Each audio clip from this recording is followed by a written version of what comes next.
What would you like to stop tricking yourself about?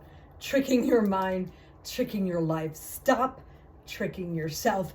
What are you tricking yourself about? Is it decisions that you've been making? Are you tricking yourself that it won't have negative consequences that affect your future upward trajectory? Are you tricking yourself about your health, that you can't break past certain diagnosis or limitations? Or are you tricking yourself that having an unhealthy diet of what we eat and drink won't have consequences just because everyone's eating like that or doing that? Are you tricking yourself about habits, lifestyle, that maybe you see everyone else doing it, so you're tricking yourself to say, well, it's okay, just a little bit won't hurt? Could you be tricking yourself? Could you be tricking yourself out of reaching your goals, your dreams, because of self-doubt or trauma history of labels, limitations, what others have said about you? Could you be tricking yourself to think that you'll never break out of habits or addictions, certain patterns, because your family, your friends do it? We're going to get into some ways to stop tricking ourselves and ways to break out of that. And a lot of this can also be, as I said, from our past, from things we learned in our childhood, from trauma, even from that dopamine reward loop that keeps us going back to those quick, pleasurable activities and actions that always sometimes come to an end, and then we keep chasing that. That could be part of what's tricking our decisions. We're going to get some science, some scripture, some good articles that we've come across, and of course, always at the end, there is the bonus and the prize, which I'll tell you about in a second. First of all, I am Nurse Ann. I'm a certified emergency and mental health registered nurse on the front lines for many years and still going. And this channel that you will want to follow is here for your inspirational wellness. We talk about so many ways to break out of mental strongholds and bondages, to get out of our comfort zones of our mind. And we also talk about inspirational wellness for body, mind, and spirit as they work together in synergy to help us break out of those mental struggles and stop tricking our mind and just learn emotional resilience, emotional intelligence, set better goals, and actually complete and do those. So make sure you follow this channel, and you're going to find a lot of videos that are going to help you in a myriad of ways to do that. As I said, I'm Nurse Ann, a certified emergency and mental health registered nurse on the front lines for many years and still going. So let's jump into that. Make sure you follow, like, leave your comments today, and share this with others who need inspirational wellness and reasons and ways to stop tricking yourself. So we're going to jump into that right now. And after that, as I said, there is the bonus and the prize. And what that is a quick, short, action-packed chapter of my published fictional drama where you're going to ride along with the front line workers rescuing those in crisis of mental, physical, and spiritual. And you know, we all have those dilemmas and tricks in our own minds that we need to break out of. So you're going to meet the frontline workers, the case workers, the nurses, the doctors, the police, the paramedics, the church, the community, the families, and everyone as they help to rescue those in crisis of mental, physical, and spiritual. And also you're going to meet the frontline workers in this ongoing situation and see their own relationship struggles and mind battles. So we're going to jump into this first with the first article is Stop Tricking Yourself. And I found this on LinkedIn by Professor Dr. George. But first, I also want to remind you a great scripture that reminds us in Jeremiah 17:9 that our heart and our mind are deceitful. That means that it can trick us. Sometimes we think we know what's best, or we trust in our own answers, our mind and our heart, but we have to remember that it is deceitful. We can be tricked based on culture, what's going on around us, what others are doing, what we learned while we were growing up, even certain trauma bonds and trauma patterns and there's ways to break out of that. So that's from Jeremiah 17:9 that says, our heart and our mind are deceitful above all else. So that's something to think about, because a lot of times we think, oh, we've got this, or we can just wing it or ride along with what we're thinking and or what others are telling us. But we have to remember that our hearts, our emotions, our minds can be and are deceived and tricked. And we want to stop tricking ourselves. And so the first article, as I said, is called Stop Tricking Yourself, and by Professor Dr. George. And he reminds us that even the best of us can be deceived from time to time. We can all be deceived. As I said, our own brains, our minds, maybe a false sense of confidence at what we're doing, the decisions we're making. And maybe because we haven't had any negative effects, negative health effects yet, we think that we can just keep on with those patterns. But he also reminds us that someone or something comes along and might impress us. He says with magic, maybe it's just their charisma or even deceit, or just telling us ways that they've come along and made it. But sometimes the problem isn't that someone is trying to deceive us. Rather, we can be deceiving ourselves. We can see what we want to see, regardless of what reality is. Then when reality starts to creep in, we can tell ourselves that if we hold our breath and don't feel what we feel, hope long enough and loud enough, reality will change. What do you think about that? Get a drink of water while you think about that, and leave that in the comments after you follow and like. We don't have to get angry with ourselves when we fall for a trick, even if it is that self-tricking, that self-deception. We need to see and acknowledge the truth and realize what reality is. And don't let the embarrassment of finding yourself in a difficult situation affect the way you see yourself. Sometimes all we need to do is acknowledge the facts, including how we really feel. In a few days or months, the problem could be solved. We got to get past the illusions, and that's when he says the real magic begins. We can be guided on our path. So remember back in that verse of Jeremiah that our minds and our hearts, our emotions can trick us. And so it is important to follow wisdom from scripture, wisdom from people that are walking in truth and have a path to show you that they've been on that does lead to success. It's good to get advice and wisdom from the word and from others that have actually traveled on certain journeys like that. And Dr. Charles Stanley also reminds us that life is made up of a lot of decisions, and we've all been making decisions since we were born, even when we were crying in our diaper, and we've been making decisions all of our lives. And he also reminds us that God can help us make better decisions, whether it's this decision or that decision, and not just making it off the top of our head. Spend that time in scripture and in prayer and listening to people with wisdom. Spend that quiet time, that introspection.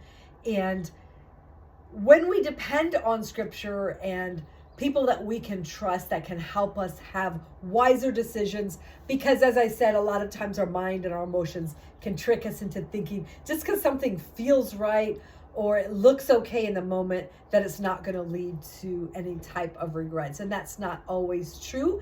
And R.C. Blake's, I like his podcast. He's a wise pastor and teacher. Also, some podcasts he taught us to forcefully manage your thoughts. We have to stop and forcefully manage our thoughts because they can lead us astray and trick us. And also a podcast I listened to by Robert Greene. He's another good one to teach us about our own inner psychology and how we can deceive ourselves. Is that it's really important, even if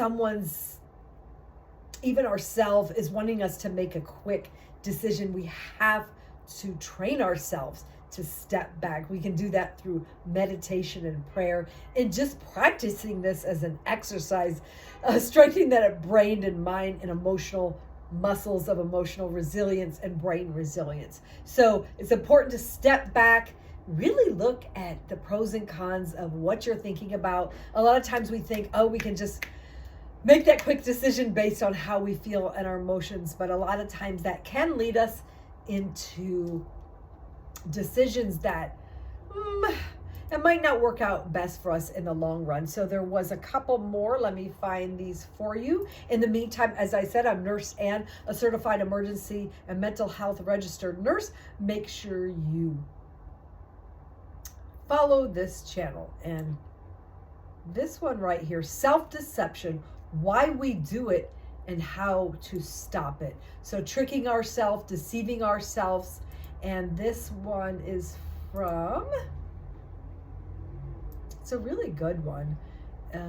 Greg Vinoric, self-deception, why we do it and how to stop it. What is self-deception and where does it come from? And it does have a lot of costs, and there's some benefits that we can learn to break out of that. And we all do it. He tells us we all engage in that self-deception, hiding the truth from ourselves about our true feelings, motives, or circumstance. When we're deceiving ourselves, we're denying evidence, logic, or reality and rationalizing choices or behaviors to serve that false narrative. We're not seeing or viewing things accurately, and our self-deception can be conscious or unconscious, controlled or automatic, acute or chronic. And he gave us a quote from Jodi Picoult, you can fool yourself, you know. You think it's impossible, but it turns out it's the easiest thing of all. Back to that verse in Jeremiah, where our minds and our emotions, our hearts are deceptive above all else. And another verse, I'm not sure, I don't remember where it's from, but reminds us that God's thoughts are higher and his ways are higher, and it's always best not to lean on our own understanding. I know that's from Proverbs 3, where we can trust in his word with all of our heart, mind, emotions, thoughts, and not lean on our own understanding. He's going to direct our paths. And self-deception, the article goes on, is often a defense mechanism used for self-protection, and it can be used for self-enhancement, but it can often become a form of self-sabotage and betrayal because it can deny reality. When we deceive ourselves, we become our own enemy, posing as a friend. Self-deception can involve denial of hard truths, minimalization of painful matters, or projection of fault onto others. And another quote left here by Mark Twain, we do not deal much in fact when we are contemplating ourselves. Think about that for a minute. Sometimes we just, as I said, we go on our own thoughts, wisdom based on patterns we've learned in childhood, even in adulthood, and what others in media and culture are telling us. We can really deceive ourselves. Examples of self-deception in action. It's tricky because we're not often aware of it and when we're doing it. But if we took the time to look, that introspection, look earnestly, we'd likely find many examples in our lives. We might be pretending we still like a job or career, or concealing our disappointment in ourselves for giving up on our dreams and goals. Have you given up on any or contemplating giving up on any dreams and goals? Leave that in the comments. I would like to encourage you and get mutual encouragement, because we can often get that self-defeat and self-discouragement. Get another drink of water. It's so healthy. Also at my website, nurseann.com, you can see that in the description. There's a lot of tabs there for your health of body, mind, and spirit, because I want you to stay healthy, and you know they work together in synergy. So check that out and follow this page and leave your comments and share it. And other examples of self-deception in action, a dreamer who keeps postponing big plans with excuses about not having enough time or it not being the right time to start. An example from me, I am a very busy nurse, working a lot, along with other ministry endeavors and life responsibilities. So I really feel like I don't have a lot of time, but I found through this website and the YouTube channel and the books that I wrote that you can chip away at it a little bit of a time, your life goal, vision, mission, and purpose. And actually that will pour back into your life more creativity, more wisdom and insight, to help you even find more time when you can. And it's going to be a catalyst to help you continue on that, and to also help you stay on track. So other examples of self-deception, maybe a young, simple single who keeps reading way too much into casual acts by a romantic interest. Yes, we can be definitely fooled in relationships, especially when we believe what we want to see. or a spouse who keeps focusing on his partner's faults and ignoring their own issues. And even in scripture, we're told to not just look at the faults of others, but the plank in our own eye and not the speck in others' eyes, and not just to always be judgmental. Or a worker who spins self-serving tales about why others are getting raises and promotions. We can trick ourselves to think maybe we don't have to make that extra effort. A person who's wishful thinking about credit card debt or college loans start to cause big problems. An addict who believes their addictions are under control. So what are we hiding from ourselves? What truths are you running from? We all need to look at that. We all need to look at that and take that introspection and that time out and prayer to help us get back on track and stop tricking ourselves. We're about to jump into the bonus and the prize soon, so hang on. But some 5 signs of self-deception, though it can be hard to detect, there are signs of self-deception in action. We're probably deceiving ourselves when we keep making excuses for ourselves or others. We can't accept responsibility for things. We keep blaming others. We keep avoiding unpleasant realities. Or number 5, we feel defensive or threatened when people challenge us. And that's where that emotional intelligence and emotional resilience comes in. And I do have a lot of videos on that. Our self-deception comes with a fair amount of discomfort and anxiety. It's part of the cognitive dissonance we experience. Cognitive dissonance we experience when we do it. Cognitive dissonance is the mental discomfort we feel when we hold conflict beliefs of values, attitudes, and when there's a disconnect between what we believe and how we behave. That's when our brain is definitely tricking us. We're acting one way and believing another and thinking that it's going to work out and be okay. And another quote is by Richard Feynman, a theoretical physicist, who says, "The first principle is that you must not fool yourself, and you are the easiest person to fool." Did you know that? What do you think about that so far? Leave it in the comments. Where does our self-deception come from? It has many potential origins. For example, it can come from our, as I said, our upbringing, our cultural programming, seeing instances of self-deception from our parents or others, lacking confidence or lying to ourselves to compensate for insecurity.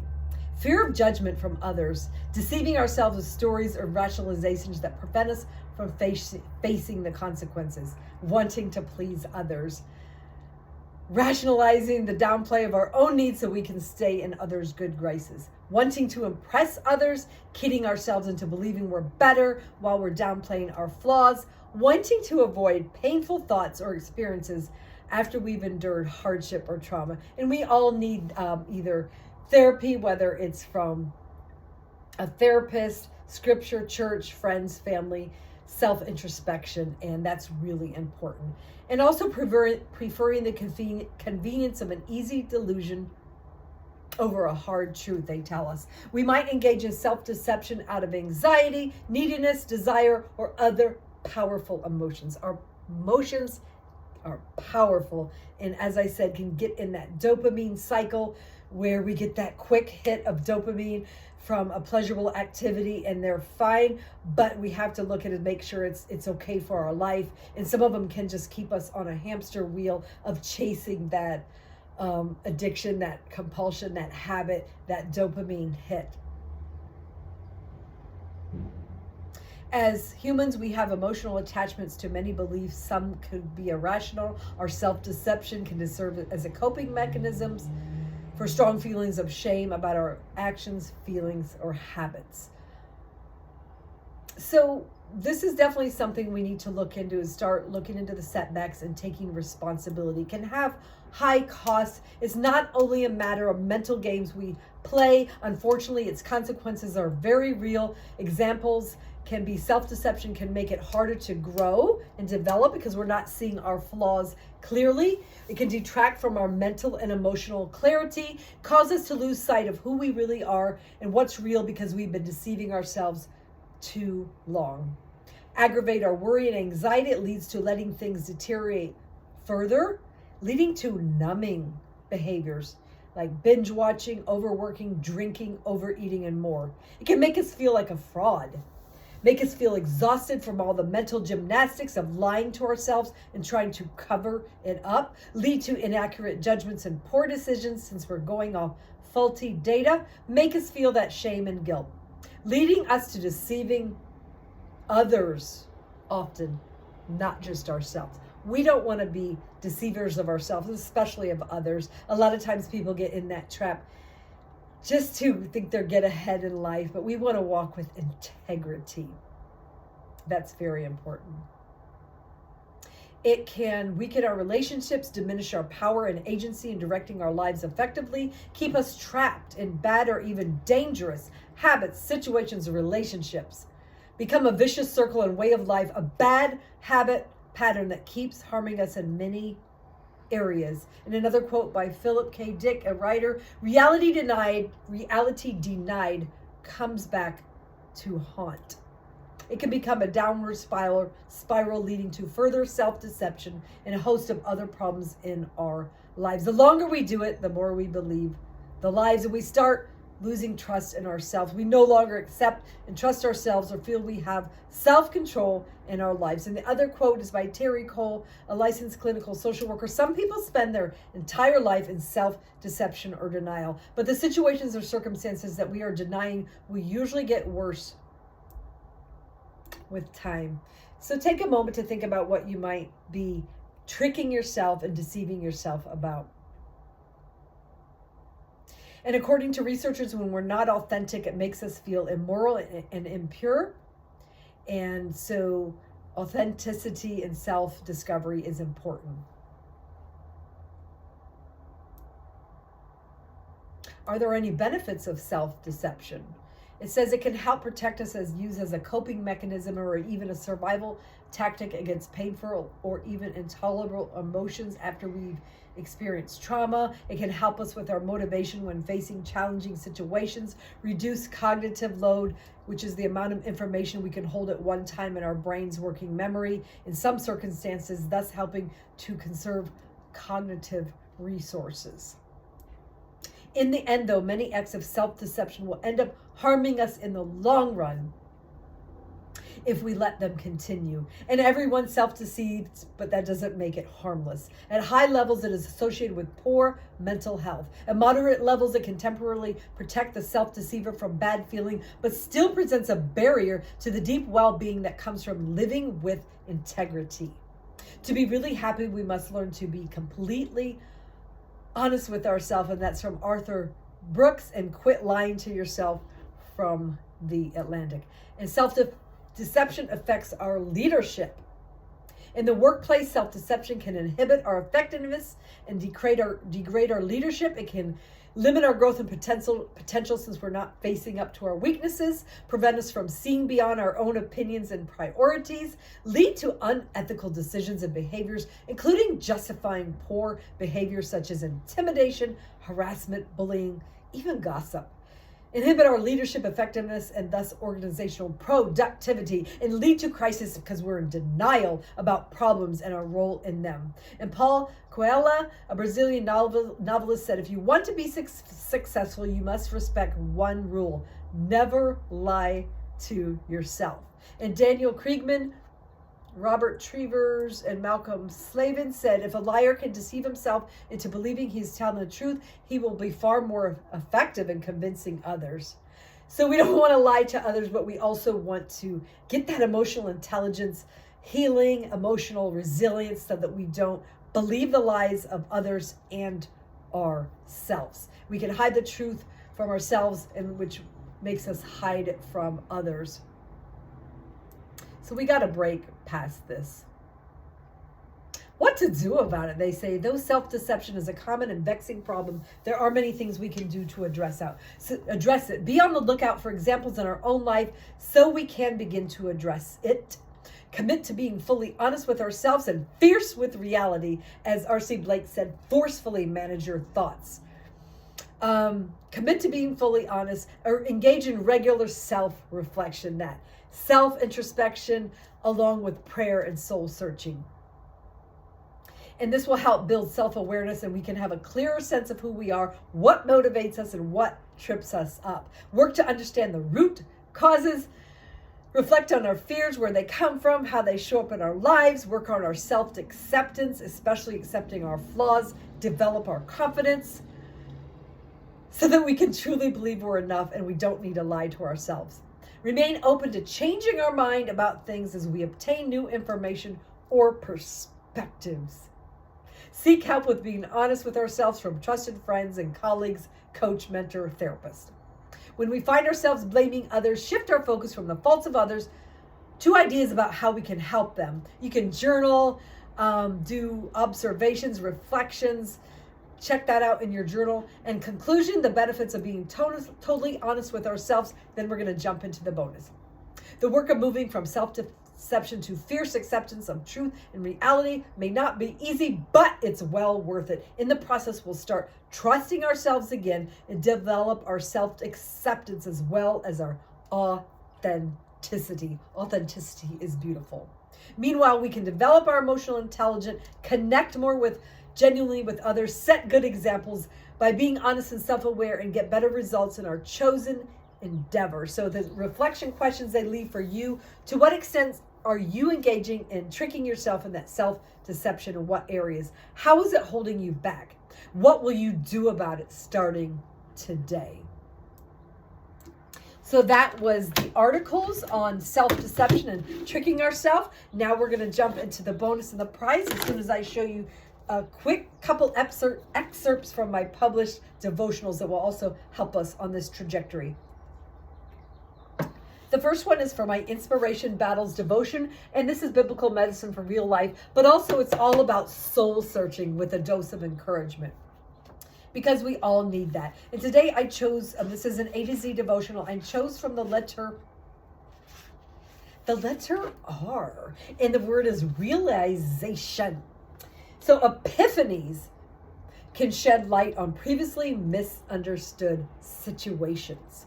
We might be given these realizations from trial and error in our faithful attendance in the school of life. We can also glean valuable insight as we study and meditate on words provided from the one who knows and understands all. Remember, God's thoughts are higher and his ways are better. The wisdom provided can help us avoid painful lessons. And heeding God's instructions and the advice of mature and experienced loved ones and acquaintances can help us avoid the pitfalls of naivety. And anyone at any age can actually have experience and maturity, so we shouldn't look down on anyone because of their age or their life situations, because everybody has learned maturity and life lessons if they have allowed that to refine them. Are you someone that longs to avoid making unnecessarily and costly mistakes? Unfortunately, sometimes our pride and self-sufficiency can con us, trick us, dupe us, deceive us into thinking we'll be just fine without anyone's advice. I know you don't want to be conned and tricked. Most of us can say we've been there and done that many times and have paid a high price that we couldn't afford. Hopefully we can study the pages of scripture and the lives of the wise to build on solid foundations and avoid having to learn things the hard way. Stop tricking yourself, for real. And that's from my Inspiration Battles devotional. Link at the website, nurseann.com. That's Ann with an E. You can see that in the description. Next is from my Word Puzzles devotional. This is interesting words linked to our everyday life and inner thought struggles, along with relevant biblical prescriptions to get your dose of wisdom and inspiration. And there's also medicine for your soul. This is also an A to Z devotional, and the letter today is M, and the word is myopia. What does that word mean? Is it A, a Brazilian fruit, B, an addictive substance, or C, nearsightedness? Leave your answer in the comments and then I'll tell you. Go ahead. Myopia. Yes, it's C, nearsightedness. We can apply nearsightedness or short-sightedness to our life decisions, also to anxiety and worry, and only seeing what is right in front of us during times of stress and panic. Nearsightedness to life in those decisions that we make. When you start to feel anxious, look beyond.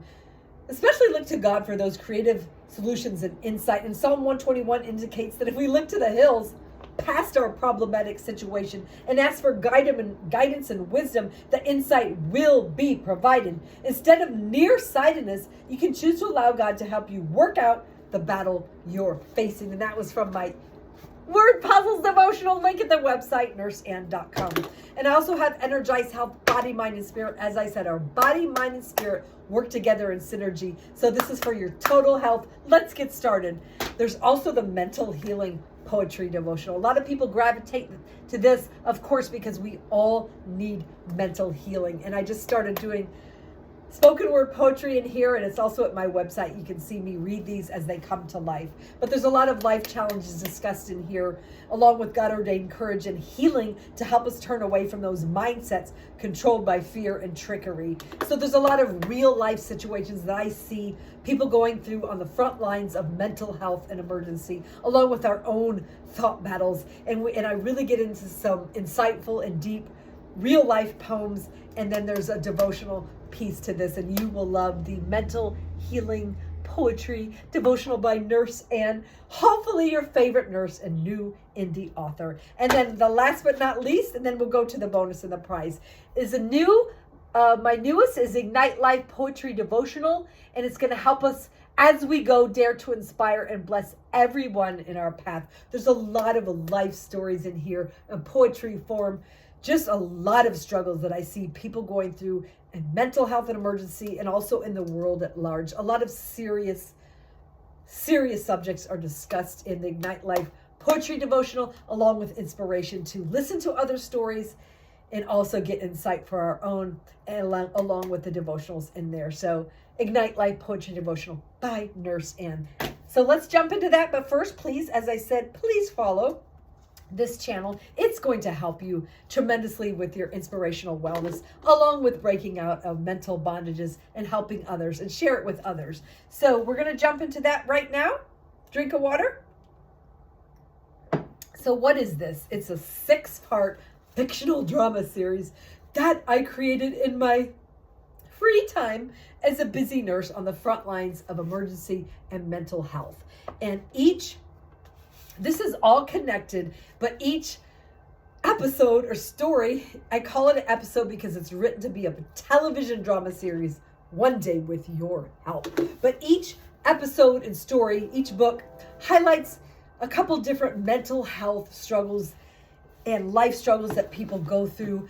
The first one is Sheep Among Wolves. You meet the young lady on the street fending for herself with battling frightening hallucinations, fending off ravenous predatory wolves, along with someone that's on the bridge after going through relapse. And you're going to see how the frontline workers rescue those and also see their relationships. And number 2, we've already finished also, is Dr. John Doe. We talk about dementia, Alzheimer's, the frontline workers' struggles, crime, danger, and so much more. We're now in book 3, which is The Mental Falls, A Tent Under the Bridge. And I'm going to jump into that in a second. And then after that, it's going to be Defenders of the Week. We talk about bullying, anxiety, how they help each other. Also the continuing relationship. Then there's Ready, Willing, and Able. We talk about autism, the spectrum, and also just different disabilities, how people can be the actual heroes no matter what their labels or limitations are, and have their own unique talents. And then the season finale is Out of Control. We're going to talk about relapse, addiction, entitled patients, and you're going to get to see the culmination of the big relationship, along with all the other relationships and their mental struggles. So let me jump into that. Before I do, I put it in one book because it's almost free and it makes it easier. It's the Mental Falls First 6 Stories edition, link at the website. And I know we don't always have time to read, and plus I had it made into an audiobook. I'm going to show you what it looks like. It was narrated by Drama Simpson, and he brought this to life with siren noises, lots of different action adventure, so you actually feel like you're right there in the drama. And that's on Audible and iTunes, The Mental Falls First 6 Stories edition by Nurse Ann, narrated by Drama Simpson. You do want to listen to that. I promise you it's really exciting, and it's made to be that television drama. So it's almost time to go. It's past time to go. I know we've gone long today, but I want you to learn to stop tricking and deceiving yourself and have a better life. So I'll do the bonus and prize right now, and then we'll go. Chapter 18 is called Not an Ordinary Lunch. Leon had already planned that he would explain about the counseling, how he was changing, and that he would give Lita time to set a date for the wedding. But he was definitely going to ask the caseworker today. Why is he so nervous again, she worried. Leon's recent mood shifts from happy to anxious and distracted were unsettling to her confidence. She didn't know that he was thinking about this proposition. She thought he was losing interest. She silently wondered again if maybe she couldn't live up to the image of a woman he had in mind. As handsome as he was, she knew he had plenty of beautiful women to choose from. Why did I have to fall for such an eligible bachelor, she scolded herself. This series is full of action, adventure, advocacy, awareness, along with romance, faith, inspiration, danger, and suspense. Anyway, back to the story. Noticing Lita's silence, her handsome date attempted to make her feel at ease. Maybe that would calm his nerves at the same time, he hoped. Lita, you look great today, he offered. Noticing the compliment didn't seem to break her discomfort, he tried another avenue. I wanted to share something with you. On Wednesday before the ministry meeting started, I attended a counseling session at the church. Relieved to find out that he had not ditched her that day, she perked up a little. Why, what's wrong? She quizzed. Nothing, he answered with slight defensiveness. Catching himself falling to an old habit, he attempted recovery. I've been doing a lot of thinking about my lifestyle, trying to figure things out, why I think the way I do about certain things. Oh, interesting, she answered. As they ate their lunch, he opened up with a few details about his session with the church counselor. Lita seemed impressed and interested. Maybe this is a good segue, he wondered. Not wanting to lose the momentum or get nervous again, he decided to go for it.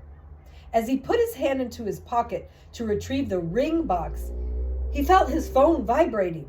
Not wanting to ruin this moment, he glanced at the screen to make sure it wasn't an emergency. Anything else would definitely be going to voicemail. Reading the text, he suddenly rose from his seat and urged Lita to follow him. As he dashed out of the door with his date, he called out to the hostess to charge his card and add a tip. What's going on? Why did they have to leave so suddenly? You're going to find out on the next podcast. Chapter 19 is mental health mystery. I'll see you at the next. Make sure you follow, like, share, leave your comments today. And I want you to be inspired and stop tricking yourself. I'll see you next time.